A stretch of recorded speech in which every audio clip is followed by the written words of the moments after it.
பொதிகை மலை காட்டுக்குள் பொருணிநிதி கூட்டுக்குள் எதுகைகளின் கூட்டுக்குள் இமைதிறந்து எழுந்தவளே, நதிவைகை நாட்டுக்குள் நடம்புரிந்த ஏட்டுக்குள் மதிப்புலவர் பாட்டுக்குள் மதுரையிலே வளர்ந்தவளே, பொறியாளும் நேரத்தில் புரளாத மகிழ்வெல்லாம் வரியாளும் நேரத்தில் வடமாக தந்தவளே, கவியாலும் என்னாசை கடலாக விரிந்தோடி புவியால செவியால சென்னாவில் உதித்தவளே, தலைமகனாய் வல்லவனையும் நிலைமகனாய் பாரதியையும் கலைமகனாய் கண்ணதாசன் வாலியையும் கண்விழிக்க வைத்தவளே, பிழைமகனாய் கூட என்னை பேச வைத்தால் ஆகாதா?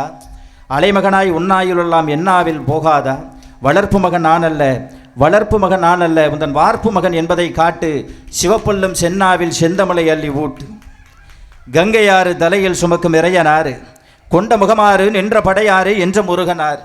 இவர்கள் அடியார். அகத்தியர் தமிழே, அகத்தியர் தமிழே, உன் தலைநூலை ஆய்ந்த இடம் பொருணை யாரு? வளருமுனை வளர்த்ததாரு? அது வைகை யாரு? அன்று ஔவையாரு, நேற்று பாரதியாரு, இன்று முத்துக்குமாரு, இன்னும் எவ்வளவோ கற்றாரு, உன்னை பெற்றாரு, உனக்கு மேலும் உற்றாரு, இதோ உன் காலடியில் கலக்க வரும் நானொரு சிற்றாரு. பிறகு மாற்றாறு போலிலேவன் வெற்றாரு என்று மனதில் நினையாது, உயிரெழுத்து ஈராறு மெய்யெழுத்து மூவாறு தடையின்றி என்னாவில் வருமாறு தாயே நீ என்னாலும் பரிவாறு என்று சொல்லி தாயாம் தமிழை வணங்கி, அடியேன் கடையேன் நாயேன் வந்து கேட்டேன் என்பதற்காக, கடையில் வள்ளல்கள் 7 பேர் இருக்கலாம், பின்பு வந்தவர்கள் இருக்கலாம், ஒரு வள்ளலை போல அந்த நிகழ்ச்சியை அள்ளி தந்தார்கள் நம்மிடத்தில். பாரியாக இருந்திருந்தால் கூட, நம்ம பஞ்சாயத்தார் பெருமக்களுக்கு என்ன சொல்கிறேன்னா, அந்த பட்டிமன்றத்து மூலயமா பாரியாக இருந்திருந்தால் கூட அழகு பல்லக்கு தேரை பரிசாக தந்திருப்பேன். வல்வில் ஓரியாக இருந்திருந்தால் கூட அந்த கொல்லிமலையை கொண்டு வந்து உங்கள் காலடியில் கிடத்தி இருப்பேன். குறைந்தபட்சம் இளங்குமரனாக இருந்தால் கூட இந்த 6 பேரின் தலையை எடுத்து உங்களுக்கு காணிக்கை செலுத்தி இருப்பேன். என்ன செய்வது? அதுதான் ஓசியில் கிடைக்கும். ஆமாம், வெட்டி பலியிட்டாலும் வெளியுருட்டி பார்த்தாலும் தட்டி பறித்தாலும் தமிழல்லால் வேறில்லை, அதனால் கொட்டி கொண்டிருக்கிறேன். ஆமாம், இன்றைய குடும்ப வாழ்வில் பட்டிமன்றம் 2000 வருஷம் நடக்குது. அன்னைக்கு ராமாயணமா மகாபாரதமாக தொட்டு கம்பனா ஒட்டக்கூத்தனா தொடங்கி வள்ளுவனா இளங்கோவடிகளா தொட்டு எவ்வளவோ போட்டு வந்து இன்னைக்கு வீட்டில் உள்ள குடும்பத்தில் உள்ள ஆண்கள் பெண்களை தாண்டி அந்த ஆண்டை நம்ம பேசவே முடியாது. ஏன்னா குடும்பம் நல்லா இருந்தால் தானே நாடு நல்லா இருக்கும். என்ன அது மாதிரி ஒரு அருமையான தலைப்பு. இன்றைய குடும்ப வாழ்வின் மகிழ்ச்சியையும் நிம்மதியையும் பெரிதும் நிர்ணயிப்பவர்கள் வாழ வந்த சேலைகளா வாழ்க்கை தந்த காளைகளா? 6 அரும்பெரும் பேச்சாளர்கள் பேச வந்திருக்காங்க. அப்படின்னா என்ன, ஆண்கள் பெண்களா என்ற அந்த தலைப்பை தான் டெவலப் பண்ணி இந்த குடும்பத்தில் நான் பெரியாளா நீ பெரியாளான்னு ஒரு ஈகோ எல்லாருக்கும் இருக்கு இல்லையா, அதை சரி பண்ணுற ஒரு சிக்கல் எடுக்கும்போது ஒரு கவர்ச்சியான தலைப்பு. ஏன்னா அற்புதமான தலைப்பு, வாழ வந்த சேலைகளா வாழ்க்கை தந்த காளைகளா? ஒன்றும் இல்லைங்கய்யா, ஒரு விஷயத்தை சொல்கிறேன். நம்மளை படைச்ச பிரம்மன் நம்புவோம், பூலோகத்தில் ஏதோ ஒரு காரணத்தால் வந்துட்டோம். அந்த படைச்ச பிரம்மன் பார்த்தீங்கன்னாக்கா 4 விஷயத்தை மண்டையில் புகுத்தி தான் நம்மளை அமைச்சிருக்கான். நீ எங்கே பிறக்கணும், வெள்ளப்பள்ளத்தில் பிறக்கணுமா இல்லை அமெரிக்காவில் பிறக்கணுமா, எங்கே பிறக்கணும், யாருக்கு பிறக்கணும், யாரோட பிறக்கணும், கடைசியாக 4வது ஒரு விஷயம் இருக்குது, யாரை கட்டிக்கிட்டு வாக்கப்படணும்னு ஒரு விஷயம் இருக்குது. நீ என்னதான் இந்த பிறவியில் நயன்தாராவை கட்டலாம், நீ என்னதான் இந்த பிறவியில் ஜோதிகாவை கட்டலாம் நம்ம கனவு கண்டாலும் என்ன கிடைக்குமோ அதான். அந்த ஒரு சிந்தனை மனிதன்கிட்ட இருந்தால் தான் வாழ்க்கை நல்லாயிருக்கும். இல்லை எண்ணெயை தேய்ச்சிட்டு நீங்கள் மண்ணில் புரண்டாலும் சரி, இந்த 4 விஷயந்தான். ஆனால் அந்த வாழ்க்கையில் நம்ம வாழும்போது பல சங்கடங்கள் வந்து தீர்கிறது. இந்த வீட்டில் இப்போ உள்ள பிள்ளைகள்லாம் ஒரு 40-50 வருஷத்துக்கு முன்னாடி பார்த்தீங்கன்னா ஆண்கள்லாம் பெண்களை போட்டு எப்படி அடிப்பாங்கன்னு தெரியும். இன்றைக்கி தனியன டம்ளரை கீழே வச்சா ஒரு சண்டை, சீப்பு காணா போனால் ஒரு சண்டை, மாம்பழத்தில் வண்டு இருந்தால் ஒரு சண்டை, கல்யாணம் ஆகலைன்னா ஒரு சண்டை. கல்யாணம் ஆகி இந்த பொண்ணுங்கள்ட்ட தான் பேசணுமா, வேறு யாராவது ஒரு பொம்பளை பிள்ளைங்க கால் வந்தால் ஆம்பளை படுற பாடு ஆடாடா. அப்பேற்பட்ட ஒரு கஷ்டமான வாழ்க்கை இந்த பூலோகத்தில் நம்ம வாழ்ந்து விடைபெறும் போது நம்மளை உயிர் எடுக்க போகிற யமதர்மன் எல்லாருக்கும் தெரியும். யமன் அது மாதிரி பூலோகத்தில் தஞ்சாவூரில் ஒருத்தனை பார்க்க வந்துட்டார். இது வாழ்க்கையினுடைய தத்துவம், நடந்த செய்தி அப்படின்னு கூட நினச்சிக்கிங்களேன். ஒருத்தன் வீட்டு கதவை போய் தட்டியிருக்கார், உயிரை பிடிக்கவே வந்திருக்கார். என்னன்னு போய் கேட்டிருக்கான், நான் தான் யமதர்மா உன் உயிர் எடுக்க வந்திருக்கேன்னு. யமதர்மனா? எரும மாட்டில் இவர் வந்தோடனே அவருக்கு ஒரு சந்தேகம், உண்மையிலே உயிரைத்தான் எடுக்க வந்துட்டானோ. ஆனால் அந்த உயிரெடுக்க வந்த அந்த வீட்டு ஆளுக்கு சாப்பாடு போடுற பழக்கம் இருக்குது. யார் வந்தாலும், நல்லவன் வந்தாலும், கெட்டவன் வந்தாலும், பணக்காரன் வந்தாலும், ஏழை வந்தாலும், கடன் கொடுத்தவன் வந்தாலும், கடன் வாங்கினவன் வந்தாலும் சாப்பாடு போட்டு தான் அனுப்புவான். காசா படியளந்தா கை ரெண்டு நோகுமுன்னு, நெய்யா படியளந்தா நெடுநேரம் ஆகுமுன்னு, அரிசியா படியளந்தா ஆக்க நேரம் ஆகுமுன்னு, சோறா படியளக்கும் சோழ நாடு அல்லவா. அந்த சோழ நாட்டில் யமனுக்கே ஒருத்தன் கூப்பிட்டு வீட்டில் சாப்பாடு போட்டான். உயிர் எடுக்க வரேன்னு தெரிஞ்சுட்டு சாப்பாடு போட்டுட்டு இருக்கும்போது நல்ல தலைவாழையில் வடை பாயசத்தோட சாப்பாடு போட்டுட்டு நல்லா யமன் சாப்பிட்டுட்டே இருந்தாராம். இதெல்லாம் நடக்கிற காரியமா? ஆனால் நடந்தது. சாப்பிட்டுட்டு இருக்கும்போது யமன் போய் இந்த கொல்லையில் போய் இது சாப்பிட்றதுக்கு முன்னாடியே அது கையை கழுவு போனார் பாருங்க. இவன் என்ன பண்ணிட்டான், சமைச்சு வச்ச இதுல எல்லாம் ஒரு டப்பா தூக்க மாத்திரையை கொட்டிவிட்டான். ஆமாம், தூக்க மாத்திரையை கொட்டிவிட்டான். அதை நல்லா மூக்கு பிடிக்க சாப்பிட்ட யமதர்மன் என்ன பண்ணார், நல்லா மல்லா கட்டிக்க படுத்து அப்படியே சாஞ்சிட்டார். இவர் கொண்டு வந்த எரும மாடு போய் புல்லு மேயுது, இவர் கொண்டு வந்த அந்த ஓலை சூடி ஒரு பக்கமாக கிடக்கு. இந்த பாசக்கயிறு போடுவார் பாருங்க, திருக்கடையூர் கோயில் போனீங்கன்னாக்கா அங்கே ஒரு சம்பவம் இருக்கும். இந்த பாசக்கயிறு பார்த்தீங்கன்னா ஒரு பக்கம் தூக்கு போட்டு தொங்குது. இப்படியெல்லாம் இருக்கும்போது அந்த யமன் வந்து மல்லாக்க தூங்கிட்டார் பாருங்க. அப்போ இவன் என்ன பண்ணான், அந்த ஓலை சுவடி எடுத்து அன்னைக்கு எடுத்து பெரட்டி பார்த்துருக்கேன். பெரட்டி பார்க்கும்போது பேரில் பக்கத்தில் இவன் பேர் தான் இருந்திருக்கு. என்னடா இவன் என் பேரை வச்சிருக்கான்னு சொல்லி யமன் தூங்கிட்டு இருக்கும்போது அதை கிழிச்சு கடைசி பக்கத்தில் வச்சுட்டு ஓரமாக எப்படா இவர் முழிப்பாருன்னு அப்படியே உட்காந்துட்டு இருந்திருக்கேன். இவர் சாயங்காலம் நல்லா சூரிய மறைய நேரத்தில் நல்லா அப்படி அப்படி அப்படி கையை முறிச்சிட்டு இப்படி எழுந்தினார்ல. தம்பி, எத்தனையோ பேர் உயிரை இந்த உலகத்தில் எடுக்க போயிருக்கேன்டா, ஆனால் எவனும் ஒருவா சோறு போட்டதில்லடா. நீ சோறு போட்ட பாரு. உனக்கு இன்னைக்கு நான் என்ன பண்ண போகிறேன்னா, எப்பயுமே இந்த ஓலைச்சுவடி எடுத்து ஏடை தான் கிழிப்பேன். ஆனால் இன்னைக்கு நான் ஏடை கிழிக்க போகிறதில்ல, கடைசியிலிருந்து வாரேன்னு வந்தார் பாருங்க. அப்பயும் இவன் பேர் தான் இருக்கு. அப்போ என்ன அர்த்தம், நமக்கு மேலே ஏதோ ஒன்று வேலையை செய்கிறது என்ற அர்த்தம் கொடுத்தான் அன்னைக்கு ஒரு பாட்டில். வீட்டை விட்டே வெளியே வந்தால் நாளும் நடக்கலாம். இப்போ இந்த குடும்ப வாழ்க்கையில் ஒரு 40-50 வருஷத்துக்கு முன்னாடி எதுங்க தகுதியாக இருந்துச்சு? ஒரு பொண்ணு பார்க்க போனால் ஒரு குடும்பத்தில் எது தகுதியாக இருந்துச்சு? இந்த கடற்கரையில் வெள்ளப்பள்ள மண்ணில் சொல்கிறேன், அன்னைக்கு 1970லையோ 80லையோ இருக்கக்கூடிய இன்னைக்கு இந்த பெரிய ஆளுகளுக்கெல்லாம் திருமணம் நடத்துறனா என்ன பண்ணுவாங்க? எது தகுதியாக இருந்துச்சு? சொத்து பத்தா தகுதியாக இருந்துச்சு, சொந்த உழைப்பு தகுதியாக இருந்துச்சு இல்லையா? இப்போ அந்த சொந்த உழைப்பு தகுதியாக இருக்கும்போது என்ன அந்த தகுதினாக்கா, அந்த கட்டுமரம் இருக்குல்ல, இன்னைக்கு வந்து பார்த்தீங்கன்னாக்கா பிளாஸ்டிக் போட்டு பெரிய இழுவ படகு, ஸ்டீல் படகு. அன்னைக்கு பார்த்தோன்னா அந்த கட்டுமரத்தை தனித்தனியாக போட்டிருப்பாங்க. அந்த கட்டுமரத்தை கல்யாணம் கட்டிக்க போகிற மாப்பிள்ளை 4 மரத்தை ஒன்றா சேர்த்து அவன்கிட்ட ஒரு வலையை கொடுத்து கடலில் போய் நீ மீன் பிடிச்சிட்டு வந்தாதாண்டா உனக்கு பொண்ணுன்னாங்க. அந்த சட்டம் இன்னைக்கு அமலில் இருந்துச்சுன்னா நீங்கள் பாதி வயலுக்கு கல்யாணம் ஆகுமா? எண்ணிப்பார். வாடிவாசல் மதுரையில், அலங்காநல்லூர், அவனியாபுரம், பாலமேடில் ஜல்லிக்கட்டு நடக்குது. அங்கே போனால் ஒரு மாப்பிள்ளையை வந்து கல்யாணம் பண்ண அதாவது ஒரு பொண்ணை கல்யாணம் பண்ண போகிறான்னா அவன் சட்டையை அப்படி கழட்டி காட்ட சொல்லுவாங்களாம். என்னன்னு பார்த்தீங்கன்னாக்கா, ஒரு மாடில் ஒரு 100 தழும்பு, 70 தழும்பு, 80 தழும்பு, 125 தழும்புன்னு ஒருத்த குத்து வாங்கியிருப்பானா. அப்பேற்பட்ட வாழ்க்கை இன்னைக்கு என்னன்னா எவ்வளவு சொகுசாயிடுச்சுன்றீங்க. அப்பாலாம் சம்பாரிச்சு இந்த மாதிரி வீடு கட்டிப்பாரான், அப்பாலாம் சம்பாரிச்சு இவனு வீல்ஸ் போகிறதுக்கு, ரோட்டில் போய் அடுத்தவங்க குடும்பத்துக்கு தாலியாக இருக்கிறதுக்கு இவங்களுக்கு வந்து இந்த பசங்களுக்கெல்லாம் பார்த்தீங்கன்னாக்கா 2.5 லட்சம் பைக் வாங்கி கொடுப்பாங்களா. இந்த மாதிரி உள்ள மாப்பிள்ளையை தான் இன்னைக்கு திருமணம் செய்யவே விரும்புகிறாங்க. அன்னைக்கு பாருங்க, ஒரு ஏழை வீட்டில் போய் பொண்ணு கேட்டேன்னா என்ன சொல்கிறாங்க?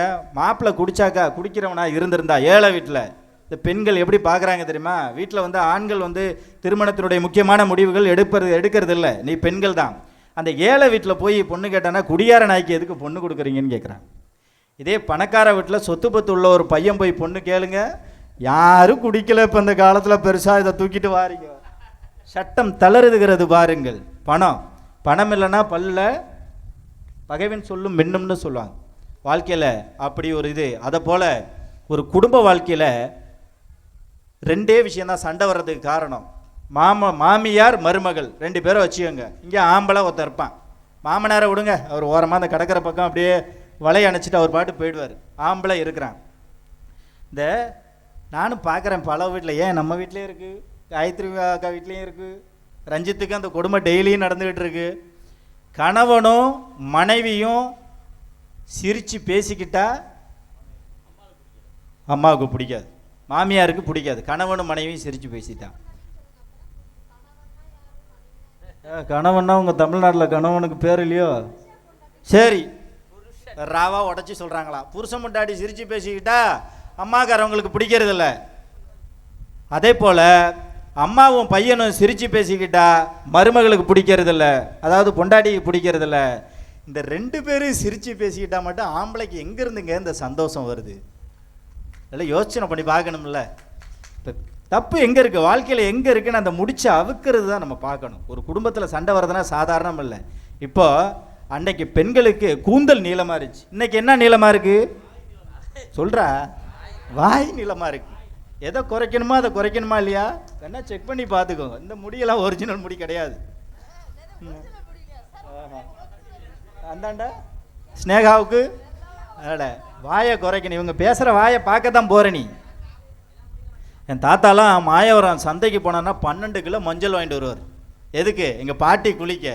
அப்படி தேய்ச்சி குளித்து அந்த காவிரி ஆற்றுல தண்ணி வரும்போது அப்படி குளிச்சுதுன்னா ஆறே காவிரி ஆறு அப்படியே தண்ணி பளபளன்னு வெள்ளி மாதிரி மின்னும். என் பாட்டி குளிச்சா அப்படி மஞ்சளாராக ஓடும். அப்படி கொடுத்தாங்க அவர் பாட்டில். பெண்கள் அப்படி வீதியில் அப்படி நடந்து வரும்போது இதெல்லாம் இன்னைக்கு பார்த்தீங்கன்னாக்கா, ஏன்னா பாபா அந்த மேக்கப் கிட்டெல்லாம் நாங்கள் தான் பார்த்தோம், அந்த கண்குள்ளா காட்சியெல்லாம். அன்னைக்கு எதுங்க மேக்கப்பு வீட்டில்? ஒரு இல்லத்தரசிக்கு ஒரு குடும்ப பெண்ணுக்கு எது மேக்கப்பு? மஞ்சளை பூசி அப்படி தெருவில் போனால் தேவதை இல்லைங்க, அந்த சீராளமனே நடந்து வர்ற மாதிரி இருக்கும். அதான் சொன்னான், நகையை நட்டும் போட்டு வந்தா சொர்ணலட்சுமி. பெண்களை வஞ்சின்னு சொன்னான். தலையில் சுமந்துட்டு வர்ற பெண்ணுக்கு பேர் அன்றைக்கு வஞ்சி கொடியா. என்ன சொல்கிறீங்க? அது மாதிரி இப்படியெல்லாம் இருந்துச்சு. இருந்தாலும் இப்படியே ஆண்களுக்கு நான் சாதகமாகவும் பேசிட்டு போக முடியாது, பெண்களுக்கு கொஞ்சம் பேசணும். பேசிட்டு அடுத்தது என்னுடைய முன்னுரையை முடிச்சிடுறேன். என்னன்னு கேட்டாக்கா, எண்ணில்லாத துறைகள் இன்றைக்கு தமிழகத்தில் பல இருந்தாலும், இந்தியாவில் பல இருந்தாலும், பெண்ணில்லாத துறை ஏதேனும் உண்டா? உங்களுக்கு தான் பேசுகிறேன். எண்ணில்லாத துறைகள் பல இருந்தாலும் இன்னைக்கு பெண்ணில்லாத துறைகள். இன்னைக்கு கம்ப்யூட்டர், அதாவது களை எடுத்த கைகள் கம்ப்யூட்டர் இயக்கிறது, ராட்டி தட்டின கைகள் இன்றைக்கு ராக்கெட் ஏவுது. ஒரு 100 ஆண்டில் வந்த சாதனை இதெல்லாம். கல்வி வந்துச்சு இதனால். அது மாதிரி வளையல் குலுக்கிய பெண்கள் அன்றைக்கு பார்த்தீங்கன்னாக்கா, அப்படி களை எடுத்துட்டு அப்படி ஆற்றுலையோ கடல்லையோ நம்ம கடற்கரையில் பெண்கள் வேலை அந்த வளையல் சவுண்டே பார்த்தீங்கன்னாக்கா அவ்வளவு மகிழ்ச்சியை தருமா. வாழ்க்கையில் இன்றைக்கு பெண்களுக்கு ஏட்டையும் பெண்கள் தொடுவது தீமை என்று எண்ணி இருப்பவர் மாய்ந்து விட்டார். பெண்ணை வீட்டுக்குள்ளே பூட்டி வைப்போம் என்ற விந்தை மனிதர் தலை கவிழ்ந்தார். எட்டும் அறிவினில் ஆணுக்கு பெண் இழைப்பில்லை காணென்று ஆனந்த கும்மியடின் பாரதி சொன்னது. இன்னைக்கு பெண்கள் சரிக்கு சொம்மா இவங்களுக்கு சொம்மா இன்னைக்கு பேச வந்திருக்காங்க. அரும்பெரும் கருத்துக்களை 6 பேச்சாளர்களும் நல்ல நாவன்மையோடு விவாதிக்க தயாராக இருக்கிறார்கள். இன்னைக்கு ஒன்னே ஒன்று சொல்லி நான் என் முன்னுரையை முடிக்கிறேன். ராமாயணத்தில் ஒரு கதாபாத்திரம் வரும். பெண்களாலேயோ ஆண்களாலேயோ எப்படி பிரச்சனை வருதுன்னு அழகாக சொல்லியிருப்பாங்க. ராமாயணத்தில் அந்த வனவாசம் முடிஞ்சு, அதாவது அயோத்தியில் பிரச்சனை முடிஞ்சு வனவாசத்துக்கு போவாங்க. அங்கேயும் சீதை பெண்களுக்கு காடு மோசமாக இருக்கும் வராதன்னு சொல்லும்போது, நின் பிரிவினும் பெருங்காடு சுடுமோ, நீ இல்லாத காடு என்னடா பெரிய காடுன்னு சீதை கேட்பாங்க ராமர்கிட்ட. வேறு வழி இல்லைன்னா அந்த சீதையை காட்டுக்கு கூட்டிகிட்டு வருவாங்க. கூட்டிகிட்டு வந்து சும்மா இருக்கலாம்ல, கூட்டிகிட்டு வந்தால் வாயை வச்சுட்டு, இப்போ நான் சொன்னேன்ல கூந்தலை விட வாய் நீளமாக இருக்குன்னு, கூட்டிகிட்டு வரும்போது கணவனே கண்கண்ட தெய்வம்னு இருந்திருக்கணும். காட்டில் இருக்கும்போது ஒரு மான் ஒன்று ஓடும். என்ன மான்? ராமாயணம் படித்தவங்களுக்கு தெரியும். மாயம்மான்னு ஒன்று ஓடும். அந்த மாயம்மான்னு ஓடுனா கவரிங் நகை போட்டுட்டு தான் ராவணன் போகிறதா ராமாயண பாத்திரத்தில் இருக்கும். அதை பார்த்துட்டு இந்த பெண்கள் என்ன இந்த பூலோகத்தினுடைய அரசியாக தெய்வ மாதாவாக போற்றக்கூடிய அந்த சீதா பெருமாட்டிக்கு புத்தி பேதலிச்சிருச்சு. எனக்கு அந்த மான் வேண்டும். எது? புருஷன் ராமன்ற நிஜமான், அந்த ரகுமான், அந்த எஜமான் இருக்கும்போது எதுக்கு அந்த பொய்மான் அப்படின்னு கேட்பாரு. நான் தான் நிஜமான் கமான் பாரு, கேட்காது. அப்படி ராமர் பேசியிருக்காருன்ற. ஆமா, வாலி எழுதின கவிதை இது. அது மாதிரி அப்பயே பார்த்தீங்கன்னா ராமன் அந்த மானை தேடி ஓடுவார். கூட இருக்கிற லட்சுமணன் சொல்லுவார், அண்ணி ஒரு பர்ணசாலையில் ஒரு கோடு போட்டு வச்சுருப்பான், அண்ணி அண்ணன் வர்ற வரைக்கும் இந்த கோட்டை தாண்டக்கூடாது. சரிடான்னு அப்படியே இருப்பாங்க. ஒரு சத்தம் ஒன்று கேட்கும், ஒரு அசரீரி ஒன்று கேட்கும், ராமருடைய சத்தம் கேட்கும், ஐயோன்னு கேட்கும். உங்கள் அண்ணனுக்கு ஏதோ ஆயிடுச்சு நான் போகிறேன்னு சீதை சொல்லுவாங்க, அண்ணி இந்த கோட்டை தாண்டாதீங்க, இது மாயமான் ராவணனின் சதி வேலை, போவாதீங்க அப்படின்னா. நான் என் புருஷனை இல்லடா கேட்குறேன், உனக்கு எங்கெங்கே இதில் வந்து கோபம் பொத்துட்டு வருது, நகரு அப்படின்னு லட்சுமணன் சொல்லுவாங்க. இப்படித்தான் ராமாயணம் நடந்திருக்கும். எழுதுனவன் என்ன டீசெண்டாக எழுதிருப்பான். ராமாயணம் காட்டில் எதாவது நடந்து, நீ நவர்றியா இல்லையா? கோடு போட்டு நிற்க சொன்னான், சீதை நிற்கவில்லை. அன்று சீதை நின்றிருந்தால் இன்றைக்கு ராமன் கதையே இல்லை. தெரியலவா? அன்னைக்கு கோட்டை கிழிச்சது தான். இன்னைக்கு நீ நம்ம புருஷன் போட்ட வீட்டில் குளிச்சு பாருங்க, குடும்பத்தில் புருஷன் இப்படி கோட்டை கிழிச்சு பாருங்க, நீ என்னடா கிழிக்கிறது, நான் என்ன தாண்டதுன்னு அது பாட்டு தாண்டி போகிறது தான் இன்ன வரைக்கும் நம்ம பார்த்துட்டு இருக்கிற செய்திகள். என்றாலும் கூட சிறப்பான ஒரு பேச்சை இங்கே அரங்கேற்றுவதற்காக நம்முடைய வாழ்க்கை தந்த காளைகளே என்று நகைச்சுவை நாவரசு அருமைக்குரிய ரஞ்சித் அவர்கள் வருகிறார். ஒரு அண்ணன் கொட்டாய் விடுறாப்ல.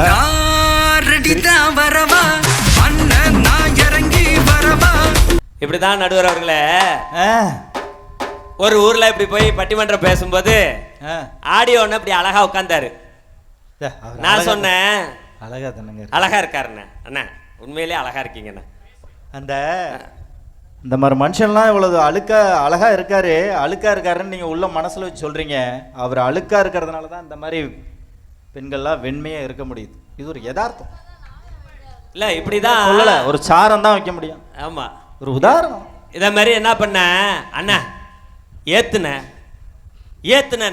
அவர் என்ன பண்ணாரு, கீழே குனிஞ்சி திரும்பி என்ன பார்த்தாரு. அண்ணா ஒன்னதானே சொல்றேன், ஏத்துன திரும்பி கீழே குனிஞ்சி என்ன பார்த்தாரு. அண்ணா ஏத்துறியா இல்லையாண்ணா, இருந்ததே குவாட்ரியா, அப்புறம் எப்படியா இதுக்கு மேல ஏத்துறது அப்படின்னு சொன்னாரு. ஆனா அந்த மாதிரிலாம் இங்க கிடையாதுண்ணே. சூப்பரா நல்லா ஏத்துறீங்க, பேசல. அண்ணா ஒரு நடுவர் அவர்களே, ஒரு சாமி பாட்டோட நம்ம நிகழ்ச்சிக்குள்ள போய்க்கலாம். இந்த ஊர் மக்கள் மாதிரி ஒரு சிறப்பான மக்களை நீங்க எங்க தேடினாலும் கண்டுபிடிக்க முடியாது நடுவர் அவர்களே. பாத்தீங்கன்னா நான் ஏன் ஆண்கள் பக்கம் பேச வந்திருக்கேன்னா, இல்லாட்டினாலும் ஆண்கள் பக்கம் தான் பேச வருவேன். ஒரு ஆம்பளை பக்கம் தான் பேசுவான். ஒரு ஆம்பளையோட கஷ்டம் ஆம்பளைக்கு தானே தெரியும். இவங்கெல்லாம் பெண்கள் எல்லாம் என்ன சொல்லுவாங்க, நான் உன்னை 10 மாதம் சுமந்து வைத்தேன், நான் உன்னை 10 மாதம் சுமந்து பெற்றேன். இதை தவிர அவங்களுக்கு வேற எதுவுமே தெரியாது. ஆனால் ஆம்பளை வாழ்க்கை ஃபுல்லாக தான் நெஞ்சில் சுமக்கிறான் பார்த்தீங்களா, அது யாருக்காவது தெரியுமா? அதோட வழி தெரியுமா நடுவர் அவர்களே? அதனால தான் நான் ஆம்பளை பக்கம் பேச வந்திருக்கேன். ஒரு காலத்தில் சின்ன பிள்ளைங்கெல்லாம் அழகா, பள்ளிக்கூடத்து பிள்ளைங்கெல்லாம் அழகா உட்காந்துருக்காங்க. 2 பசங்க பேசிக்கிட்டு இருந்தானோ. 2 பசங்க என்ன பேசிக்கிட்டு இருந்தானு கேளுங்க. வாழ்க்கையை நினைச்சா வாழ்க்கையில ஒரு பக்கம் அடைச்சா இன்னொரு பக்கம் திறக்கும் மாப்பிள்ளைங்கிறான். ஒருத்தன் பேசிக்கிறானோ, ஒரு பக்கம் அடைச்சா இன்னொரு பக்கம் திறக்கும் பாருன்னு 8வது பையன் பேசிக்கிட்டு இருந்தான். நான் உடனே போய், என்னடா இந்த சின்ன 8வதுல உனக்கு இவ்வளோ பெரிய தத்துவம் தெரியுதான்னா, நான் மூக்க சொன்னேன் சாருங்கிறான். அவன் மூக்கு அடைச்சிருக்கவனுக்கு. அது மாதிரி இன்னொருத்தன்ட்ட கேட்டேன், லே குட் நைட்னா தமிழ்ல என்னடான்னு கேட்டேன். உடனே கொசுவத்தி சார் அப்படிங்கிறான். அது கூட பரவாயில்ல. ஒருத்தன் அங்கேருந்து விட்டியாந்தான், வயிறு வலிக்குது சார் அப்படின்னா. சரிடா யூரின் போகும்போது எரியுதாடான்னு கேட்டேன். தெரியல சார், போய் பற்ற வச்சு பார்த்துட்டு வரேன்னு வரான். அப்ப எப்படிலாம் இன்னைக்கு காலகட்டத்தில் இருக்க பாருங்க. இங்க உள்ள பெரியவங்க எல்லாம் பாத்தீங்கன்னா, அவங்க அம்மாவும் சரி, அவங்களோட மனைவிமார்களும் சரி, இப்படி வீட்டுக்குள்ள வந்தாங்க, அப்படியே வந்ததும் தெரியாது போனதும் தெரியாது. அப்படியே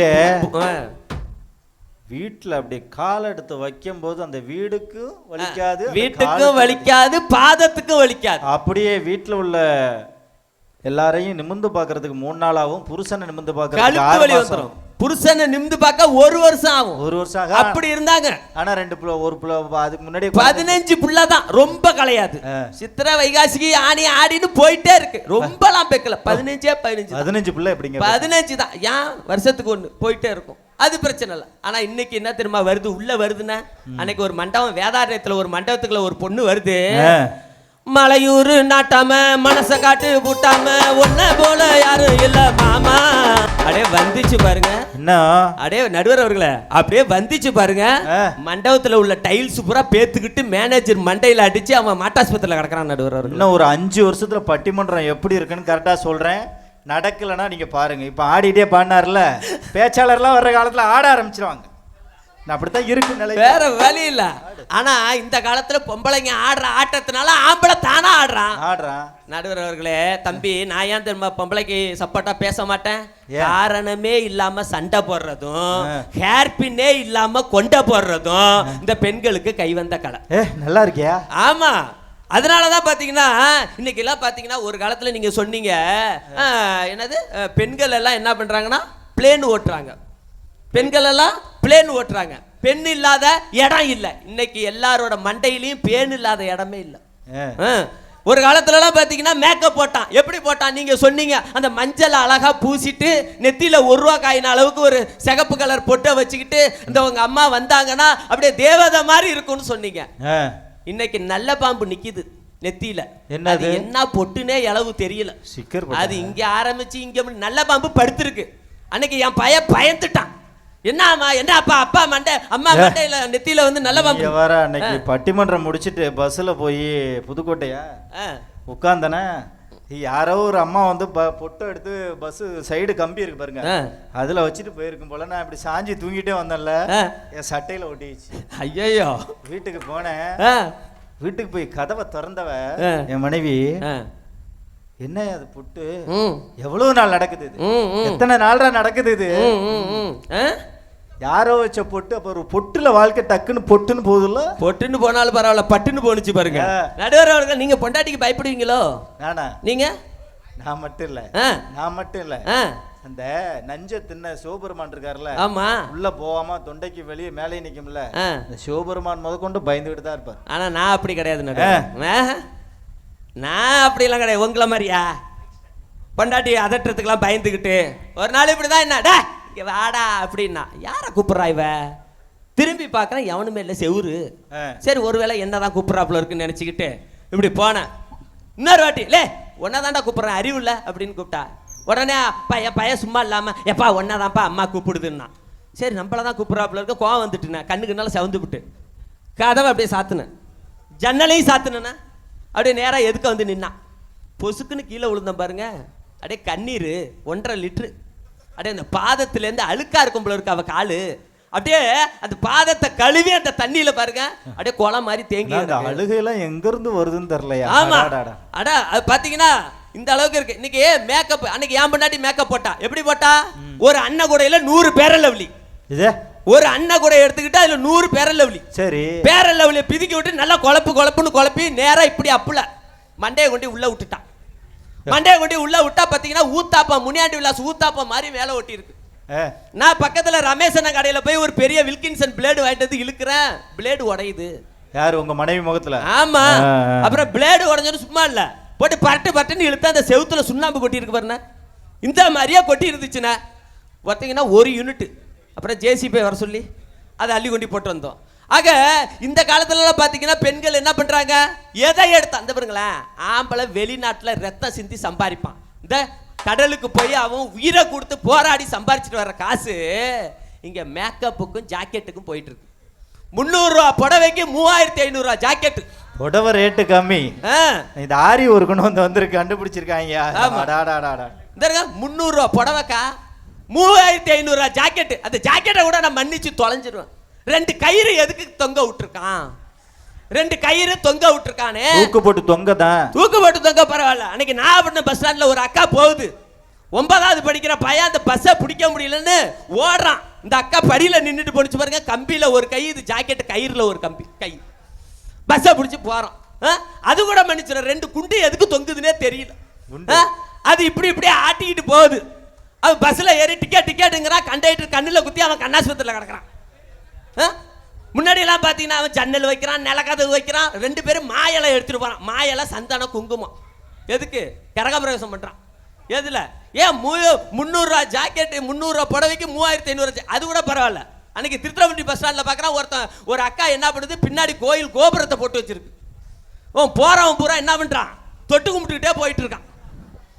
போறவன் பூரா தொட்டு ஒருத்த பெறல்றான். அங்க பிரதர்சனம். ஒரு ஆளு குடத்தை எடுத்து தண்ணியை ஊத்திட்டு போயிட்டே இருக்கிறானு. என்ன நடிச்சுக்கிட்டு இருக்கு? முன்னாடி எல்லாம் பாத்தீங்கன்னா எங்க அம்மாலாம் பாத்தீங்கன்னா, எங்க அம்மா வந்து இந்த வெங்கல குடம் தலையில ஒரு குடம், இங்க இடுப்புல ஒரு குடம், இந்த பக்கம் நான் உட்காந்துருப்பேன். 3 பேரும் அப்படியே நடந்து போயிட்டு இருப்பேன். நான் சின்ன பிள்ளையில சொல்றேன். அப்படியே குடம் அப்படியே நிற்கும். குடத்தை பிடிக்க விட்டாங்க. இங்க ஒரு கை வச்சிருப்பாங்க, குடம் நிற்கும். என் பொண்டாட்டி குடத்தை தூக்குறா, குடம் இங்க வச்சா பாருங்க வலிக்கிட்டு பக்கத்து வீட்டுக்காரன் மண்டையில போய் அடிக்குது. இடுப்பு அப்படி இருக்கு. ஒரு காலத்துல பள்ளமா இருந்துச்சு, இன்னைக்கு எங்க இருக்குன்னே தெரியல. 11 மாதிரி இருக்கு இடுப்பா. ஆமா. நீங்க எல்லாம் வந்து சொல்றீங்களே, அதுக்குள்ள விட அந்த நைட்டின்னு ஒருத்தன் இளவரத்தன் கண்டுபிடிச்சான். நைட்டினா நைட்ல போடுறது. அவ்வளவுதான். ஆமா, அவ்வளவுதான். இல்ல பால் காய்ச்சறதுக்கு நைட்டி, பால் வாங்குறதுக்கு நைட்டி, காய்கறி வாங்குறதுக்கு நைட்டி. அன்னைக்கு ஒரு அக்கா பைக்ல போகுது, பக்கத்து ஊருக்கே போயிட்டு. ஒண்ணு இல்லைங்க. ஆமா, அதுல பாத்தீங்கன்னு வச்சுக்க, அந்த நைட்டின்னு ஒரு கட்டு. முன்னாடியெல்லாம் இவங்க போடுறத பார்த்துட்டு தான் அந்த ஆம்பளை பையில புதுசா இருக்கானு பாருங்க. இப்ப உள்ளவன் ஒரு காலத்துல பாத்தீங்கன்னா பெல்ட் நெஞ்சுக்கு வயிற்றுக்கு நடுவுல இருந்துச்சு. பெரியவங்க எல்லாம் 60-70 வயசுக்கு மேல உள்ளவங்க எல்லாம் பாருங்களா, ஆபீசரா இருப்பாங்க, நெஞ்சுக்கு வயிற்றுக்கு இடையில பெல்ட் இருந்துச்சு. எங்க அப்பா காலத்துல பாத்தீங்கன்னா தொப்புள்ள இருந்துச்சு பெல்ட். இப்ப என் காலத்துல பாத்தீங்கன்னா தொப்புளுக்கு கீழே இருக்கு பெல்ட். இன்னைக்கு 8வது பையன் ஒருத்தன் போட்டுட்டு போறான், 2 தொடையில இருக்கு பெல்ட். 2 தொடையில இருக்கு. இவன் நாங்களாச்சும் பெல்ட்டை கழட்டணும்னா அந்த பெல்ட்டை உருவி விட்டு அந்த கிளிப்பை கழட்டணும். இப்ப உள்ள பையனுக்கு கழட்டலாம் வேணாம், 2 காலையும் சேர்த்து வச்சு இப்படி நின்றுக்கிட்டா போதும். அப்படியே பேண்ட் டபக்குன்னு கீழே விழுவும், அப்புறம் நவுந்துக்கலாம். அன்னைக்கு வார்த்தை பார்த்தீங்கன்னா 1 யூனிட் ஜல்லி இறக்கலாம் அதுல, அந்த கேப்ல. இப்படிதான் நடந்துக்கிட்டு போறான். என்ன ட்ரெஸ் போட்டுக்கிட்டு இருக்காங்க இன்னைக்கு. எல்லாத்தையும் மாத்தினது யாரு? இந்த பெண்களை பார்த்து தான். பெண்களாச்சும் பரவாயில்ல. அன்னைக்கு ஒரு அக்கா காலேஜ் போகுது, ஒரு தங்கச்சி காலேஜ் போகுதுன்னா 2 பேண்ட் போட்டுட்டு, பேண்ட் எப்படி தெரியுமா இருக்கு, இந்த மிளவா மில்லு இருக்குல்ல, மிளவா மில்லு, இந்த கோதுமை அரைக்கிற மில்லு இருக்குல்ல, மில்லுல ஒரு துணி தொங்கு பார்த்துருக்கீங்களா? இந்த அப்படி உதறி விட்டு மடிச்சு வைப்பாங்க. அந்த துணி இந்த காலில் உண்டு, இந்த காலில் ஒண்ணு. கேட்டா பாட்டியாளாவான். அது பேத்தியாளான்னு வச்சிருந்தா கூட கரெக்டா இருக்கும். இங்க பாருங்க, நம்ம எல்லாம் பள்ளிக்கூடம் படிக்கும் போது பட்டியாளாவா, பிலாசோலையாம், பிலாசோலையாம் என்ன இளவோ யாருக்கு தெரியும்? வாத்தியார, நம்ம எல்லாம் பள்ளிக்கூடம் படிக்கும் போது காலேஜ் கல்லூரி மாணவர்கள் ஸ்கூல்ல சொல்லுவாங்க. பாத்தீங்கன்னா ஒரு கை அந்த பாத்தீங்கன்னா அந்த செஸ்டும் அந்த 6 அடி உயரமும் பேண்ட போட்டுட்டு நீட்டா அந்த காலேஜ் படிக்கிற அண்ணன்கள்லாம் வருவாங்க. குழந்தை அப்படி திருமணத்துல போய் அன்னைக்கு இந்த பாருங்க ஐயாலாம் இருக்காங்க, குழந்தை பெற்றா கூட ஒரு குழந்தை அன்னைக்கு என்ன இடையிலங்க இருந்துச்சு, 5 கிலோ 6 கிலோ இருக்கும், தூக்கவே முடியாது, நல்லா கொழுன்னு. அன்னைக்கு ஜிஹெச்சில் பார்க்குறேன், எங்கம்மா பிறந்த குழந்தைன்னு பார்த்தா இந்த சைடு பேக் இருக்குல்ல, அதுல இருந்து எடுத்து கொடுக்குது ஒரு அம்மா. எந்த பாருங்க என்ன அப்ப என்ன காரணம்னா, இந்த பையன் போட்டு மூடிய இந்த பாரு அவங்கெல்லாம் அப்படித்தான் கொண்டு வருவாங்களாம். இந்த மாதிரி அதெல்லாம் சாப்பிடுங்க. இல்லை அது கூட பரவாயில்லண்ணா. இப்போ பார்த்தீங்கன்னா முன்னாடியெல்லாம் பார்த்தீங்கன்னா தெரியுங்க, இந்த காலையில் அந்த பிள்ளைகளுக்கு பொம்பளை பிள்ளைகளுக்கு தலை சீவுறது ரொம்ப ஈஸி. பார்த்தீங்கன்னா ஒரே ஒரு கோடு இங்கே போகும், பைபாஸ் மாதிரி, திருத்துறைப்பூண்டி டு நாகப்பட்டினம் மாதிரி. இன்னைக்கு எங்கே திரும்ப ஆரம்பிக்குது, வேட்டைக்காரன் இருப்பில் ஆரம்பிக்குது. வேட்டைக்காரன் இருப்பில் ஆரம்பிச்சு அப்படியே புதுப்பத்து வருது, அப்படியே வந்து பார்த்தீங்கன்னா வெள்ளப்பள்ளம் வருது, திரும்பி நேராக எங்கே போகுது, தோப்புத்துறை போகுது. தோப்புத்துறை போய் திரும்பி வெள்ளப்பள்ளம் மீனவர் காலனியில் வந்து நிற்கிது. அது பேரு போகுது, அதுக்கு ஏதாவது கன்ஃபியூஸ் ஆகாது? அவ்வளவு என்ன தலை சீவுறாங்க இன்னைக்கு. எங்க நல்ல பாம்பு படம் எடுத்த மாதிரி நிக்குது எல்லாரும் தலையிலும். அந்த அளவுக்கு இன்னைக்கு வந்து ட்ரெஸ் போடுறாங்க. இப்படிதான் இருக்க வேணும்னு ஒரு வரமுறையோட இருந்துச்சு. அந்த காலம் எல்லாம் பாத்தீங்கன்னா ஒழுங்கா இருந்துச்சு. எனவே இன்னைக்கு பாத்தீங்கன்னா ஒரு மோசமான சூழ்நிலையில இருக்கான். கல்யாண வாழ்க்கைனா என்ன, கங்காவா இருக்கிறது சந்திரமுகியா மாறுது. இவன் பாச்சாவா திரியிறான், கல்யாணம் ஆனதுக்கு அப்புறம் மாணிக்கமா பொட்டி பாம்பா போயிடுறான். இதுதானே கல்யாண வாழ்க்கை. இன்னைக்கெல்லாம் பாத்தீங்கன்னா ஏன் ஆண்கள் பக்கம் சொல்றேன்னா, ஒரு அண்ணனுக்கு 3 தங்கச்சி, ஒரு அண்ணனுக்கு 3 தங்கச்சி இருந்துச்சு. ஆனா 3 தங்கச்சி கல்யாணம் பண்ணி கொடுத்துட்டு தான் அந்த அண்ணன் கல்யாணம் பண்றான் 40-45 வயசுல. எந்த அக்காவாவது தனக்கு 3 தம்பி இருந்துச்சுன்னா 3 தம்பியை கல்யாணம் பண்ணி கொடுத்துட்டு அந்த அக்கா கல்யாணம் பண்ணிக்குதா? பண்ணிக்குமா? இல்ல. பாத்தீங்கன்னா என்ன ஒரு காமெடினா, அண்ணனோட புள்ள வந்து எல்கேஜி படிக்கிறான், இந்த 3 தங்கச்சியோட புள்ள வந்து காலேஜ் படிக்கிறான். எங்க இருக்கு பாருங்க. ஆக பாத்தீங்கன்னா இன்னைக்கு எல்லாம் பாத்தீங்கன்னா ஒரு இன்னைக்கு ஆண்களோட மதிப்பு, பொண்டாட்டிக்காரவங்க கேட்குறாங்க, உன்னை கட்டிக்கிட்டு நான் என்ன சுகத்தை கண்டேன், நீ என்ன எனக்கு சேர்த்து வச்சிருக்க. ஆம்பளைங்கிறது கொலசாமிங்கிறது பல பேருக்கு இன்னைக்கு தெரியல. உயிரோட இருக்கும் போது அவனை மதிக்க மாட்டாங்க. ஆனா செத்ததுக்கு அப்புறம் உட்காந்து போட்டோ போட்டு என் உசுரே, என் தெய்வமே, என் இதய தெய்வம், என் நுரையீரல் தெய்வம்னு போட்டோ வச்சிருக்கான். ஆனா உயிரோட இருக்கும் போது அவனை மதிக்க மாட்டான். ஒரு தங்கச்சிக்கு அண்ணனும் சரி, ஒரு குடும்பத்துக்கு தகப்பனும் சரி, அவன் தான் இந்த உலகத்துல கொலசாமி. அதுக்கப்புறம் தான் பொம்பளையெல்லாம். ஒரு இன்னைக்கு பாத்தீங்கன்னா ஆம்பளையோட பனியன்ல இருக்கிற ஓட்ட சொல்லும் ஆம்பளையோட தியாகம் எவ்வளவு. எவ்வளவு பெரிய கண்டுபிடிப்பு. ஆமாங்க. ஆனா நீங்க பாத்தீங்கன்னா இவ்வளவு ஈஸியா சொல்றீங்க. எப்படியா இருந்த குடும்பத்தை நீங்க எப்படி ஆக்கிட்டீங்க, காலை வச்சு உள்ள வச்சு. ராஜாக்கள் மாளிகையும் காணாத இன்பமாடா. நாங்க அண்ணன் தம்பி எல்லாம் ஒத்துமையா இருந்த குடும்பத்துல நீ காலை எடுத்து உள்ள வச்ச, அண்ணன் போட்டா மேல தெரு, தம்பி போட்டா கீழே தெரு, ஆயப்பனை விட்டுட்டான் நடுத்தெருவுல. அருமை அருமை அருமை. அப்படியாப்பட்ட இன்னைக்கு பெண்களால தாங்க குடும்பத்துல பிரச்சனை. எவனுக்கோ ஜாதகம் பாக்குறீங்களே, ஆம்பளைக்கும் பொம்பளைக்கும் தயவு செய்து ஜாதகத்தை பார்க்காதீங்க. இந்த மாமியாருக்கும் மருமகளுக்கும் ஜாதகத்தை பார்த்து ஒரு 10 பொருத்தம் இருந்தா போதும், அந்த வீட்டுல தாராளமா கல்யாணத்தை பண்ணி விடுங்க. அருமை அருமை அருமை அருமை. ஆம்பளைங்கிறவன் என்னங்க நினைச்சுக்கிட்டு இருக்கேன்? ஆம்பளையோட கஷ்டத்துக்கு ஒருத்தண்டே பகிர. உங்களுக்கு எல்லாம் அம்மா இருக்காங்க, அக்காக்காரவங்க இருக்காங்க, கண்ணீர் விட்டு அழுதுருவீங்க. ஆம்பளைக்கு இது என்ன தெரியுமா ரிலீஃபா இருக்கிற இடம்? ஒரு சிங்கிள் டீ தான். பெரும்பாலான ஆண்களோட சாப்பாடே ஒரு டீயும் சம்சாவும் தான். அப்படியாப்பட்ட ஆண்கள் இதை வீட்டுக்காகவும் பொண்டாட்டிக்காகவும் பிள்ளைக்காகவும் அவ்வளவு தியாகம் பண்றான். ஆனா அந்த கொலசாமி உங்க கண்ணுக்கு தெரியல. பெண்களை விட என்னைக்குமே ஆண்கள் தான் 1000 மடங்கு வசந்தவங்க. அருமை மேல் சட்டை போட்டதில்ல, கால் செருப்பும் கேட்டதில்ல. நடுவர் அவர்களே, பெரும்பாலான குடும்பத்துல அப்பங்கிற ஒரு ஸ்தானம் கூடவே இருந்தானா அந்த ஆண்டவனே கூட இருக்கிறதுக்கு சமம். என்னைக்குமே பொம்பளைய விட ஆம்பளை தான் எல்லாத்துலயும் வசந்தவன் சொல்லி நல்ல தீர்ப்பு வழங்குமாறு நன்றி. அருமை அருமை அருமை. நல்லா கை